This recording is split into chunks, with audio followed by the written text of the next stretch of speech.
আসসালামু আলাইকুম। প্রথমে জানাবো সংবাদ শিরোনাম। হাসিনাকে বিবৃতি থেকে বিরত রাখতে ভারতকে আহ্বান জানানো হয়েছে, বলছেন পররাষ্ট্র মন্ত্রণালয়ের মুখপাত্র। পরকীয়ার জেরে খুন হন শিল্পপতি মাসুম, বান্ধবী গ্রেপ্তার। তারেক রহমানের দেওয়া ঢেউটিন পেল হালুয়াঘাটে বন্যা দুর্গত ১২৪ পরিবার। প্রধানমন্ত্রীও স্বেচ্ছাচারী হবে না, এটা নিশ্চিত করতে চাই, বলছেন তারেক রহমান। এবং সর্বশেষ জানাবো দেশে ফিরলেন প্রধান উপদেষ্টা। শুনছিলেন শিরোনাম, এবারে বিস্তারিত।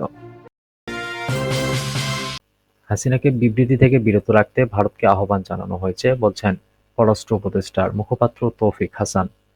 ভারতে বসে বাংলাদেশের সাবেক প্রধানমন্ত্রী শেখ হাসিনার ধারাবাহিকভাবে রাজনৈতিক বক্তব্য বিবৃতিতে দেশটির কাছে একাধিকবার তীব্র অসন্তোষ প্রকাশ করা হয়েছে জানিয়ে বাংলাদেশের পররাষ্ট্র মন্ত্রণালয়ের মুখপাত্র বলেছেন, তাকে বিরত রাখতে ভারতের প্রতি আহ্বান জানানো হয়েছে। বৃহস্পতিবার সাপ্তাহিক ব্রিফিংয়ে এক প্রশ্নের জবাবে এ তথ্য জানান পররাষ্ট্র মন্ত্রণালয়ের মুখপাত্র তৌফিক হাসান। তিনি বলেন, ভারতীয় হাইকমিশনার ও দেশটির সরকারকে জানানো হয়েছে, সাবেক প্রধানমন্ত্রী ভারতে যাওয়ার পর যেসব রাজনৈতিক বক্তব্য বিবৃতি দিচ্ছেন তা ভালো চোখে দেখছে না বাংলাদেশ। দুই দেশের ঐতিহাসিক সম্পর্কের জন্য তাকে এ ধরনের বক্তব্য থেকে বিরত রাখা জরুরি বলেও প্রতিবেশীদের জানানো হয়েছে, বলেন মিস্টার হাসান।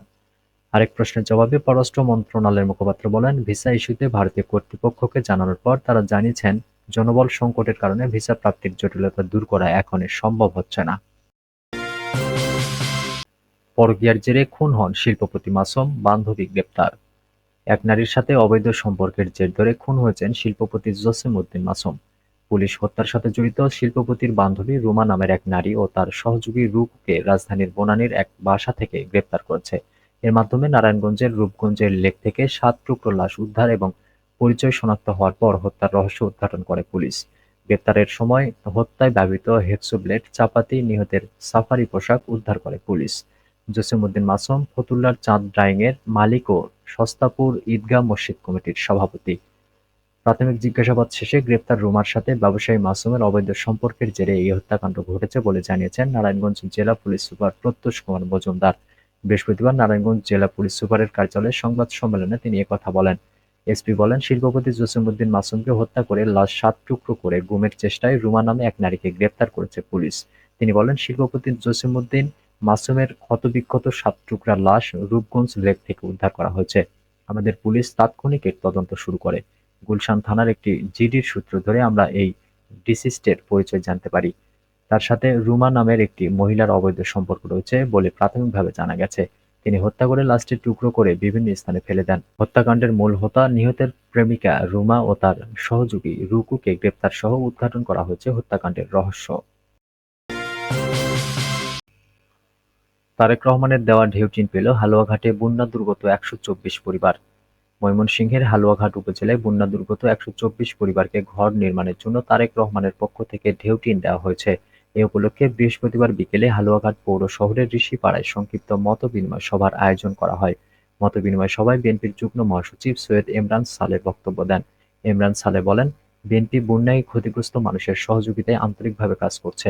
বিএনপির ভারপ্রাপ্ত চেয়ারম্যান তারেক রহমানের তত্ত্বাবধানে নেতাকর্মীরা পানিবন্দী মানুষকে উদ্ধার, আশ্রয় কেন্দ্র পরিচালনা, ত্রাণ, পুনর্বাসন, স্বাস্থ্যসেবা সব ক্ষেত্রেই নিরলসভাবে কাজ করছেন।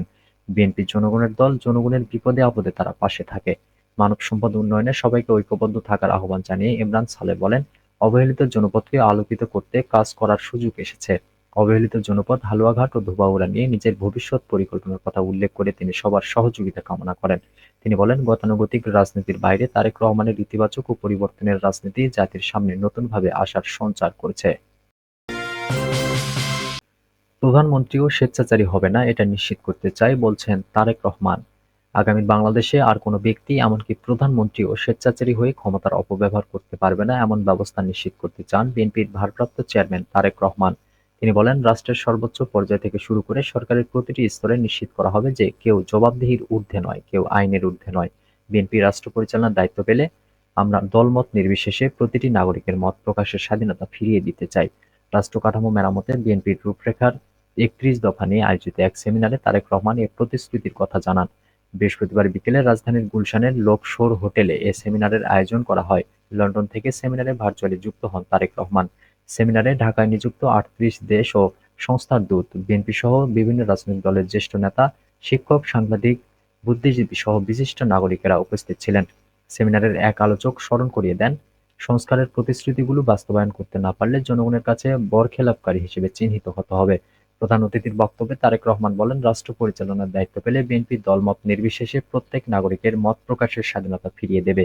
তিনি বলেন, আমাদের লক্ষ্য এমন একটি রাষ্ট্র কাঠামো গড়ে তোলা যেখানে ইউটিউব, ফেসবুক ও অন্যান্য অনলাইন প্ল্যাটফর্মে নিজেদের ভাবনা প্রকাশের কারণে কিংবা প্রধানমন্ত্রী সহ গুরুত্বপূর্ণ ব্যক্তিদের বিষয়ে মন্তব্যের দায়ে কাউকে হেনস্থা করা হবে না।